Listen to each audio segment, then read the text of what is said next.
மொத்தமுள்ள 70 ஏக்கர் நிலப்பரப்பில் 2.7 ஏக்கரில் ராமர் கோவில் கட்டப்பட்டுள்ளது. 70% பசுமையாக இருப்பதால் சுற்றுச்சூழல் மற்றும் நீர் பாதுகாப்புக்கு முக்கியத்துவம் அளிக்கப்பட்டுள்ளது. IIT Guwahati, IIT Chennai, IIT Bombay, NIT Surat, மத்திய கட்டிட ஆராய்ச்சி நிறுவனம் Roorkee, national Jio research institute Hyderabad மற்றும் தேசிய ராக் மெக்கானிக்ஸ் நிறுவனம் ஆகியவை இணைந்து ராமர் கோவிலுக்கான வடிவமைப்பை செய்துள்ளன. கட்டுமான பணிகளை எல்&டி நிறுவனம் செய்து முடித்துள்ளது. அயோத்தி ராமர் கோவில் 1000 ஆண்டுகள் ஆயுட்காலம் கொண்டதாக இருக்க வேண்டும் என்பதற்காக இந்தியாவில் உள்ள பழமையான கோவில்களின் கட்டுமானங்களை ஆராய்ந்து பல கட்ட சோதனைகளுக்கு பிறகு ராமர் கோவிலை கட்டியுள்ளனர். வட இந்தியாவில் பிரபலமான நகரா எனப்படும் பாரம்பரிய கட்டிடக்கலையை கொண்டு 3 தளங்களை கொண்டதாக ராமர் கோவில் கட்டி முடிக்கப்பட்டுள்ளது.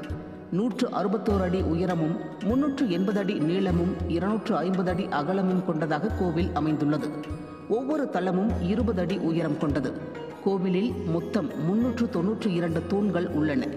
ஒவ்வொரு தூண்களிலும் சிவன், பார்வதி மற்றும் தசாவதார சிற்பங்கள் நேர்த்தியாக செதுக்கப்பட்டுள்ளன. அயோத்தி ராமர் கோவிலில் உள்ள 44 கதவுகளில் 14 கதவுகளில் தங்க முலாம் பூசப்பட்டுள்ளது.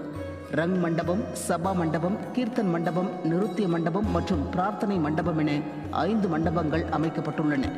அயோத்தி ராமர் கோவில் கட்டுமான பணியில் ஒவ்வொரு மாநிலத்தின் பொருட்கள், சிறப்பம்சங்கள் அடங்கியுள்ளன.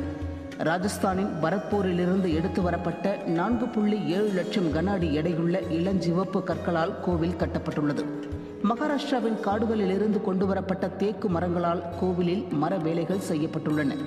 கட்டிடத்தில் பயன்படுத்தப்பட்ட கிரானைட் கற்கள் தெலுங்கானா மற்றும் கர்நாடகாவில் இருந்து கொண்டு வரப்பட்டவை. மத்திய பிரதேசத்திலிருந்து கொண்டு வரப்பட்ட கற்கள் தரையில் பதிக்கப்பட்டுள்ளன. முழுக்க முழுக்க நாட்டின் பாரம்பரியம் மற்றும் உள்நாட்டு தொழில்நுட்பத்தை பயன்படுத்தியே கோவில் கட்டப்பட்டுள்ளது.